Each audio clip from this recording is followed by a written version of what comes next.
Très bien, on va prendre tout de suite des appels. 0892 23 99 50. Elle attend depuis un moment. J'aimerais l'accueillir, elle s'appelle Salima. Bonjour Salima. Oui, salam alaikum. Wa alaikum salam. Et bonsoir à vos invités. Alors moi, ma question, alors je ne vais pas prétendre à la précocité de ma fille, je n'ai jamais pensé à faire de test. Je ne sais pas si elle est précoce, mais ma question a été la suivante. Elle a développé donc le langage très tôt, et moi comme je vis dans l'enseignement, j'avais tellement peur que la méthode globale fasse des dégâts sur elle que j'ai commencé à lui apprendre à lire dès l'âge de 4 ans. Elle a fait sa rentrée au CP cette année. On nuit beaucoup en classe et ma question était, est-ce que je peux lui faire sauter une classe? Comment ça se passe? Est-ce que ce serait une bonne solution ou pas? Parce que je me dis qu'il y a peut-être aussi l'aspect émotionnel qui peut entrer en ligne de compte. Elle a toujours eu une excellente mémoire. C'est une véritable éponge et elle me dit qu'elle s'ennuie à l'école. Donc on est un petit peu perdu avec mon mari. On se dit qu'est-ce qu'on fait? Est-ce qu'il faut prendre rendez-vous avec la maîtresse? Est-ce que la maîtresse pourra nous guider ou pas? Est-ce qu'il faut lui faire sauter une classe ou pas? Donc je ne sais pas. D'accord. Sabrine, j'y vais. Alors bonsoir. Bonsoir. Alors effectivement, le saut de classe peut être une solution pour les enfants précoces. Déjà dans un premier temps, avant de parler de précocité ou pas, faudrait lui faire passer le test du QI pour voir effectivement si repérés sont effectivement des signes d'une précocité ou d'une douance intellectuelle. Partons de l'hypothèse qu'elle est précoce. Si elle est précoce, effectivement, on peut faire sauter de classe, d'une ou deux classes aux enfants qui s'ennuient terriblement. Ah, même 2 classes, c'est possible? Oui, même 2 classes, c'est possible. Ah dans bon? le cas de très très grande précocité. Mais ce n'est pas la solution, quoi. On peut tout à fait rester dans la classe d'origine et simplement complexifier les exercices pour que l'enfant. Alors justement, j'allais y venir, c'est-à-dire que son institutrice avait décidé au retour des vacances de la Toussaint de lui donner du travail de niveau CE1. Donc j'ai interrogé ma fille, je lui ai demandé donc si sa maîtresse l'avait bien fait. Elle me dit oui. Elle dit mais je l'ai fait très rapidement et je m'ennuie. C'est des exercices de bébé. Donc nous on se posait question. Honnêtement, j'ai pas du tout pensé à faire des tests. J'ai pas du tout imaginé qu'elle serait précoce. Je m'étais dit que comme j'avais fait le travail en amont et que on l'a toujours baignée dans un univers entre guillemets culturel, la lecture d'histoire, les voyages, etc. Donc je sais pas. Honnêtement, je sais pas. Je me dis est-ce que c'est la solution ou pas? Est-ce qu'il faut qu'elle reste là où elle est et que je continue à la nourrir parce qu'en plus de jouer les profs à l'extérieur, je joue également les profs à la maison avec ma fille, mais j'ai pas envie non plus de la braquer. Donc du coup, j'approfondis les choses et je sens quand même qu'elle a une sacrée longueur d'avance sur les autres. Elle m'a ramené aujourd'hui son bulletin, son bulletin trimestriel et c'est impeccable quoi. Donc voilà. D'accord. Et elle le vit comment en décalé par rapport aux autres enfants, ou est-ce qu'elle prend plaisir quand même à participer Alors ce qui se passe, c'est qu'elle participe activement, c'est-à-dire que la maîtresse lui avait donné le rôle de super maîtresse. Donc elle avait un espèce de petit carton qu'elle attachait autour de son cou et elle allait aider les enfants qui avaient un petit peu plus de mal. Mais mon mari et moi, alors peut-être des formations professionnelles, je sais pas, on s'est dit c'est bien gentil, elle va aider les autres, mais en attendant, elle n'avance pas, elle stagne. Elle m'a dit qu'elle avait le sentiment qu'au niveau lexique, au niveau langage, il y avait moins d'avance entre guillemets sur elle. Elle me dit qu'une fois elle avait utilisé un mot et que les camarades n'avaient pas compris, qu'il a fallu qu'elle leur explique, sans être pédante pour autant. C'est quelqu'un qui est extrêmement sensible et qui nous contacte très facilement avec les gens.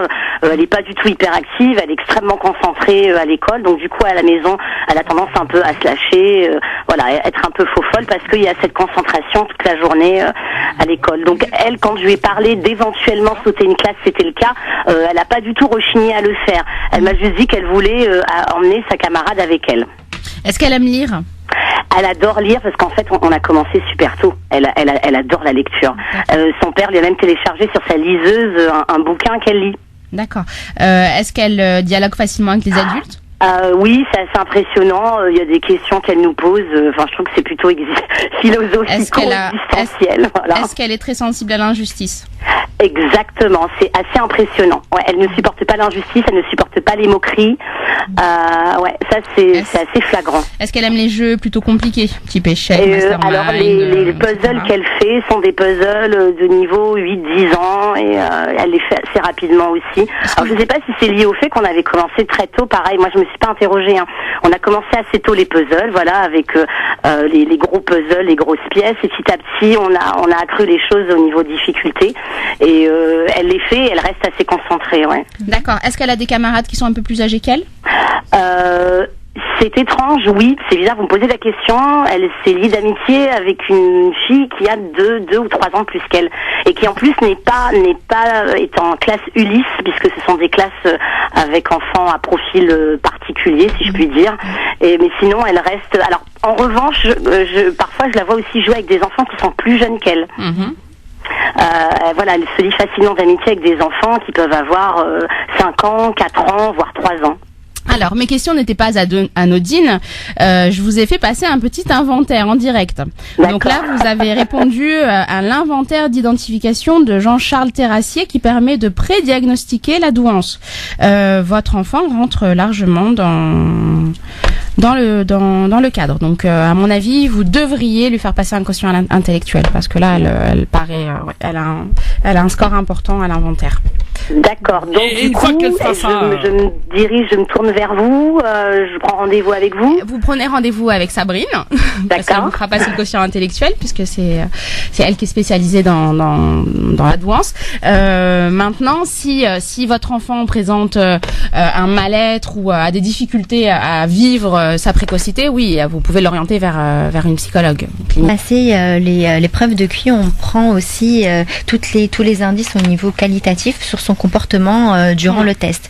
Donc effectivement, il faudrait qu'elle ait aussi une posture mature, voilà, qu'au niveau comportemental, elle soit aussi en avance par rapport à ses pairs pour qu'elle suive classe.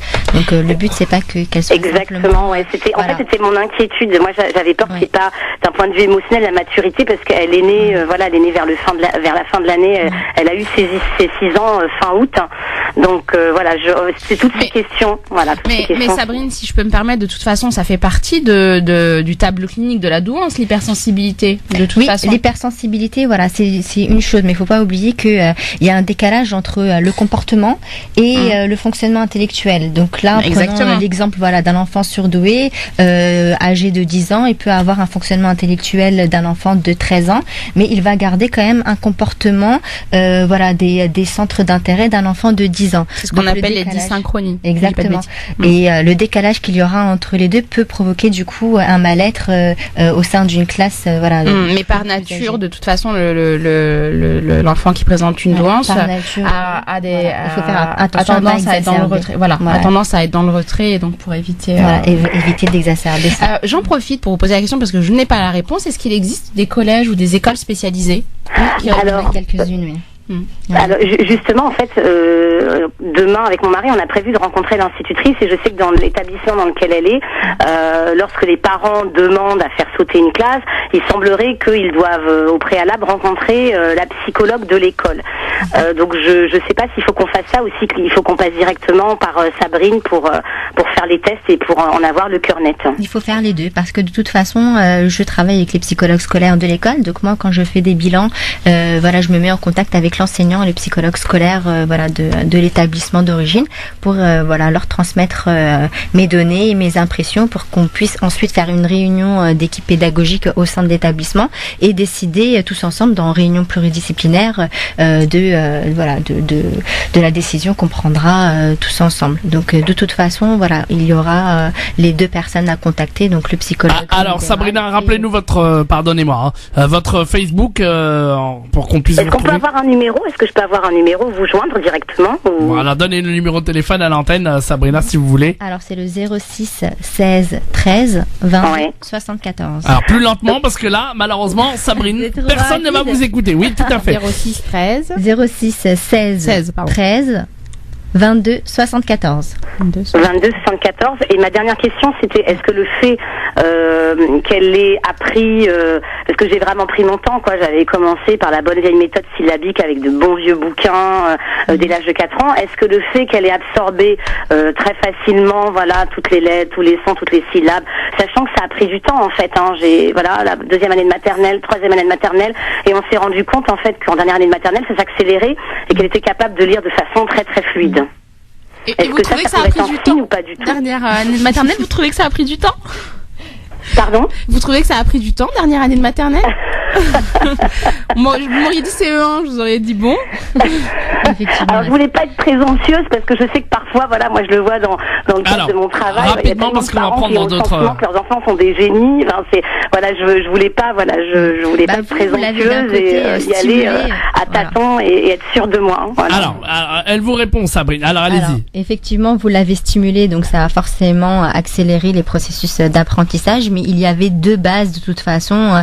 Voilà, des prédispositions génétiques pour votre fille à apprendre de façon très très rapide. Masha'Allah. Voilà, et est-ce que c'est le fait dernière que question, son papa et moi-même voilà, étions très studieux ou ça n'a rien à voir? Alors oui, la précocité peut être génétique.